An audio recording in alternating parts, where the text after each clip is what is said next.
Good morning and welcome to 5 at 5.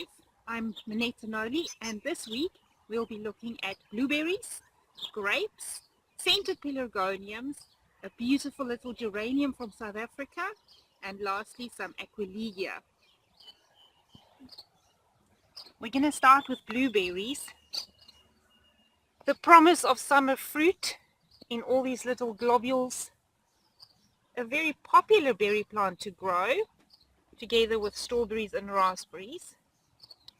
I was gifted this little plant, and I'm not sure what named variety it is, but it's much different from this guy over here, which I believe is a rabbit eye blueberry. They're called rabbit eyes because they actually turn pink before they turn blue, reminiscent of the red eyes or pink eyes of the white rabbits. Whereas this one basically have blue blueberries from a very young size already. Commonly grown in New Zealand is high bush blueberries and rabbit eye blueberries, each a little bit different in terms of when it starts to flower and when it's fruiting, but beautifully delicious, and hopefully they are all going to ripen and not be stolen by the birds. From blueberries to grapes, this is an Albany surprise grape, so also making lovely large dark almost black berries, grape berries, and I'm quite excited to see all the flowering trusses here. And I never knew that grape flowers smelled so deliciously. Of course, all parts of the grape is actually edible. The leaves, the stems, the little tendrils are sometimes cooked, and even this flower bunch, if you don't want it to ripen, can be cooked as a vegetable. Albany Surprise, bred in New Zealand, and it's a very popular table grape. Very sweet, and they ripen towards the end of autumn. Growing next to my grape is a scented pelargonium. This one particularly is the citronella scented pelargonium, and although the leaves are very reminiscent of citronella grass, I'm not quite convinced in its powers of keeping mosquitoes away, but very strong citronella scent, and the flowers are edible.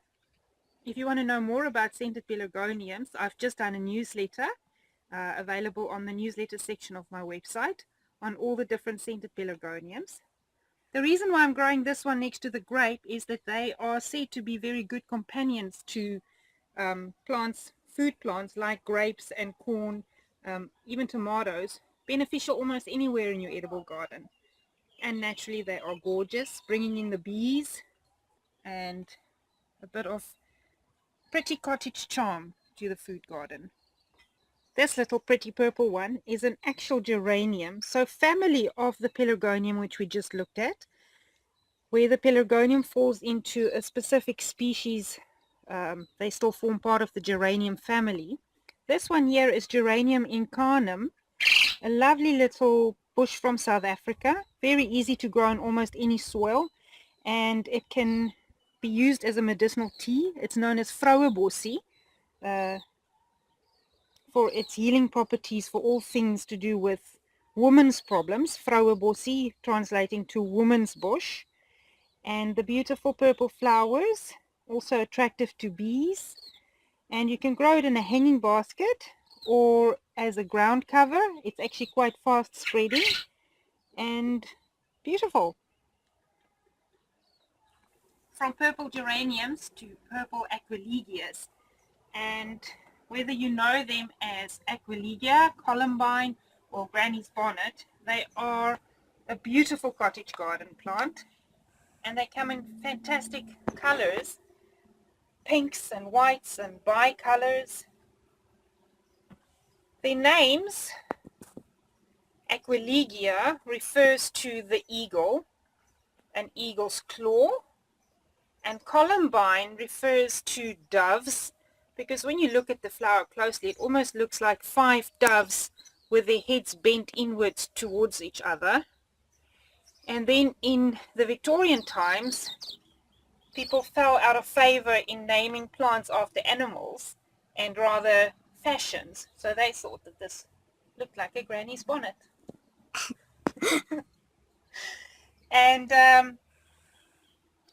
beautiful for shady corners in your garden where a few other flowers thrive, but they can do well enough in a sunny corner as well.